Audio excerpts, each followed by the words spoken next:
the reason why it has no competitors because we came to the product through customer request. So basically, they asked us to measure dust in a process which has explosive gas. So basically, it's high concentration of explosive gas, and it's not really easy to measure it.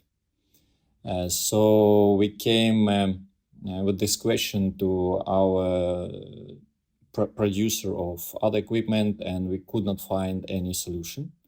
And with our partner, international partner, we agreed that we can develop new product. We actually developed it from zero with some existing solution, but basically it was unique design. And after we have certified it, we supplied it to the customer, and it was successful. So just to clarify this part, was there literally no solution on the market, or was this problem that unique that a single problem for a single person that nobody wanted to develop the solution? Just for us to understand better the market and what was going on that market. Yes, it's not. It's basically a basic oxygen furnace flue gas. So it's standard metallurgical plant production, and it was solved usually by manual sampling. But since we have more and more restrictions in control of industrial pollution, so they were forced to find some solution by environmental agencies. So they actually found one solution. It was also custom made, but it failed. So they were looking for another one. And we successfully supplied, and we didn't fail. So it was good. Wow. So as I hear, there is a tendency on the market and requirements from the market to solve this problem in a different way, which was there before. And right now you solved this one. And let's talk a bit more about the key milestones of this product development. So you've got an initial request. What were the milestones? And this is kind of the scientific-based and very brain-intensive product. So what are the challenges? What were the challenges and milestones of defining it and designing it? We had the request in 2018. Then we agreed that we will develop the product with our partner. We developed it within 1 year, basically. And it was designed, like half a year we spent for designing, discussion, etc. Then we implemented it and we certified it. So this was actually one of our non-competitive advantage, that we could certify it locally in Ukraine. And that's why it could be used in this application. Then we supplied the first prototype. We tested it. It was okay, but we found a lot of issues, let's say. And we had another request from another plant since it was successful. So we got another request and we developed a second prototype. But we shipped it in 2021 in December. So basically, after we shipped it, like in 2 months, the war started. So it was just shipped and left in stock. And after that, we got discussion with our partner, our international partner, that they will not continue with this project because they have their own problems, issues, or plans. Lack of staff, so we decided we will continue by ourselves. So basically, then the startup become forming from just a company supplier of equipment. So we formed to startup, and in 2023 we reconnected with the customer. We started up, and then we decided that maybe this product could be like international. Since the market is pretty open, because this application is straightforward. We actually got like several requests from international companies on this product, but the only problem that we have Ukrainian certification, but we don't have international certification. So that's how we moved on. So right now we've got this grant from Seeds of Bravery, which actually will be we will spend on certification, on patenting of our product, and that's our course. So as I understand, right now you have the request from the abroad, from the clients, and the biggest roadblock is this certification which you are doing right now. So in the near future, after you will have this certification, by the way, how much time does it take to get your certification? It's like several years or several months, how it is? There are several actually certification which we have to pass. So basically one is ATEX certification. It is specialized certification for explosion-proof equipment, and it takes, as promised by the certification body, it takes 4 months. Okay. So we have this, yeah. So we have discussed with them already the documentation, and we are ready to sign the contract. And basically, it will take 4, I hope, like not more than 6 months. Cool. And cool. but there are some actually more certifications which cost more, which are very long, like 1.5 years. For example, we plan to certify for it called emission monitoring. Basically, if you use it for emission monitoring specifically, there is a specific another certification, which is not so simple as ATEX certification, let's say. Do I understand it correctly that it's like you have one additional certification and you can enter additional use case or additional customer segment, and with this certification which you will get in 4 months, you can already like enter international markets and start selling your product. Am I correct? Yeah, basically we will have the same application but for international market.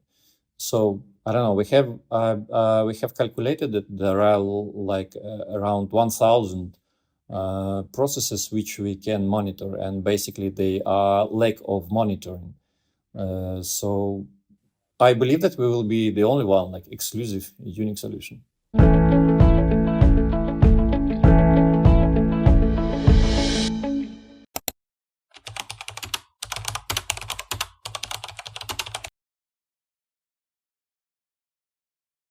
Well, I must dive a little bit into the history. So we've started working on this project somewhere in 2020, where we connected with a professor of Kyiv Polytechnical Institute, Alexander Machinsky, who is the actual author and developer of this technology. And he was working on it basically all his life and developing the technology for efficient treatment of water. And later this was translated into several technical applications. And one of these applications is actually a very efficient desalination of the technology. And desalination, so basically separation of liquids or inclusions in the water from the actual water, is what the technology enables. And this is a very efficient process. And we are working right now to make it even more efficient. Wow. I know a tiny bit about your processes, and we will talk about why it is more competitive than the competition. But let's dive deeper into the founders of the startup. Tell us more where you are from and what is your professional background. Katerina, probably you can elaborate on this. Yeah, I'll be happy to. Thank you, Oksana, for the question. There are now 4 co-founders in the Hydratico, and there is also an external investor from Poland. And altogether, we probably have more than 100 years of experience in business development and strategy and sustainability, climate tech, water treatment. But I don't know, like I've been in the startup world not for such a long time, but what I've learned is that there is no such thing as being overqualified in startups. And maybe what I want to say as well is our technical director, our chief technical director, he is the author of the supercavitation theory. And this is the foundation of our innovation technology. And we are very proud of it. So altogether, it's different, absolutely different backgrounds, but this really stands out that we have the author of the innovation of the technology being part of the, being a co-founder of Hydratico. Wow, I see a perfect mix of the business background and technical background on your team, and that's amazing. And let's, Pavlo, probably you can share how the idea of the project originated actually, because you were talking that, of course, this is a professor, but where did the idea come from, and how and why has it evolved? Well, as everything good, it started by accident. So we were working and looking for a completely different solution. But so it happened that we met with Alexander in Kiev while discussing a completely different subject. And then a 1 hour meeting extended to 3 hour discussion, where we started talking about different potential application of what he was working on. And in general, I would like to add that this is a path which is often neglected and oversighted by many startups. There are many great inventions and technologies in Ukrainian academia and in technological institutes in particular, which can be successfully applied to modern life. And this is, as a matter of fact, what we are trying to do. We're trying to bring a very fundamental physical research or physics research and build a startup based on some very solid theoretical background. And can you share the key milestones of the startup which were there? So, for example, the patent of the technology, then like hiring a team, or any key milestones which you had during your journey until now. Everything pretty much, right, Pavlo? Yeah, absolutely. Yeah. So as for every startup, first of all, you go through a phase of validation. So for us, it was a period where we were testing and collecting some references about how the technology operates, where it was already implemented, tested, etc., etc. And that was a period which was probably a year and a half. And after we understood that this is something potentially extremely interesting for application not only in Ukraine but worldwide, we started talking to investors because actually one of the other extremely important component in the building of the startup is not just the idea, but ability to realize this idea, an opportunity to talk to the right people. And this is where we're quite lucky to meet an investor. And this was in the middle of 2021. So somewhere in August. And despite the beginning of the war, our investors were confident enough to offer us an investment agreement. And in March 2022, we've established a company. So from this perspective, we were secured with some resources to develop the technology further, to patent it, because that was also an extremely important step. So we already applied for a couple of patents and are currently developing further steps in IP protection strategy. But all in all, this has been a path for us to build a product and to enter right now a validation stage together with some potential customers. We spoke before the interview about strategies, right? Yeah, Oksana, like the one it's you like have upside here. down. It's like upside down. Yes, exactly.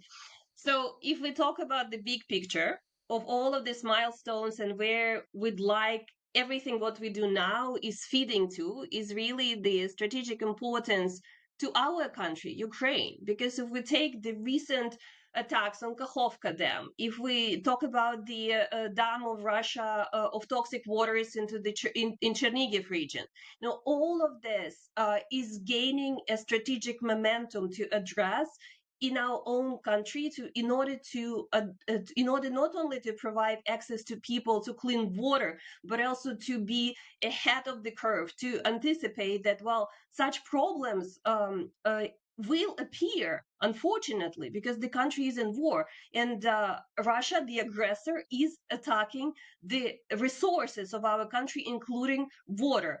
And here I think that we really need to ensure And what we're trying to do when we every day come to work is to ensure that we also raise awareness that water should not be treated for granted and taken for granted. Access to water may become privilege one day. And when you ask a question, and Pavlo gave a brilliant answer, but what I want to add is that when I worked for USAID, every year we were going through a security training. And the former military or a Marine would come and would show us a bottle of water or something with the liquid and say, like, what is this? And every year, 100% of the group said, it's water. But he said, no, it may be a biological agent, it can be a toxin, it can be anything. We take something that is transparent, white, in a glass, in a jar, in a bottle, as water. And we're not on alert. Unfortunately, we live in the world of crises, and we should stop taking water for granted. And that's what we also, the strategic point of view, what we're trying to do at Hydratico as well. Basically, what you are doing will be solving like great world problems in the long term, as well as the problems which were caused by Russian invasion and war in Ukraine. So yeah, thanks for sharing this. And Katerina, let's talk a bit about the operational side, because I know that you are a great manager and you brought a lot of your expertise from your previous endeavors into Hydratico as well. And how does a startup operate right now, and what is current stage of development where you are? So we're currently at TRL 7, and with the support of UAC Bravery, we are trying to advance our technology to at least TRL 8. And we're very thankful for this support. What we actually feel is that we are split between Ukraine and Poland. Our hardware is in Poland because of the investment risks that were identified to us or communicated to us by the investors. So we had to move all of the hardware outside of Ukraine. Our chief technical officer remains in Ukraine. He's actually very active. He's also teaching in one of the universities. So he remains in Ukraine and makes trips to Poland when we are doing pilots or when we're doing tests, when we're building user cases. So he comes. We also, well, Pavlo outlined the milestones and that's what we are working on, but now what we really are looking is to collect and to do more user cases with various clients so that we really see what type of the priorities will we have as we're moving to the next stages of our go-to-market strategy. Mm-hmm. And what are the next steps you are planning for the nearest future? I mean, like up to 1 year. Up to 1 year. It's a long time. It's a I long know. time. I think that, yes, I think that what we want to do is that, well, clean water is expensive.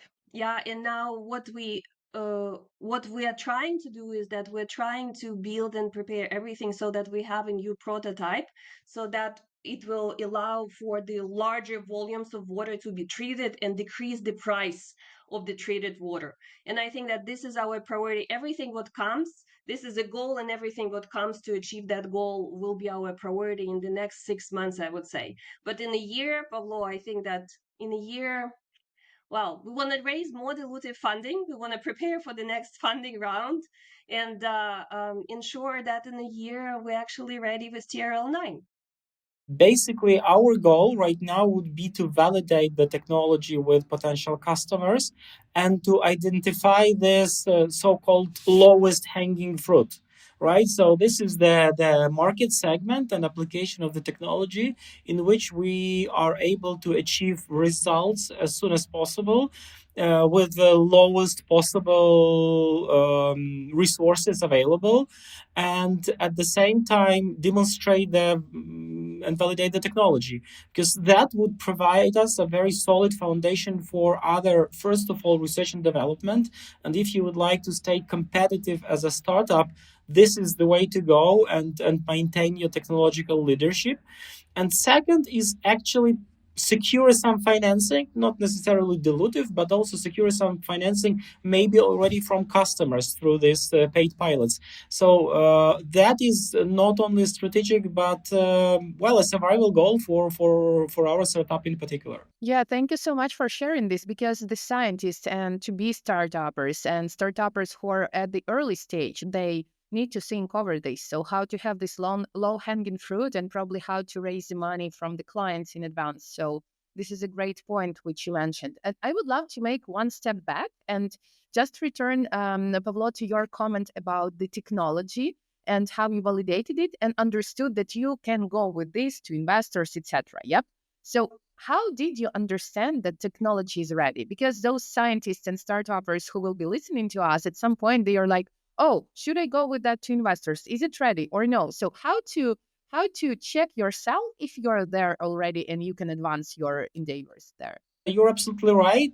So in theory, even more than that, in laboratory, everything can work perfectly fine. But as soon as you enter real world, things may go south. So from this point of view, it's absolutely crucial to have some validation, to field validation with real life customers.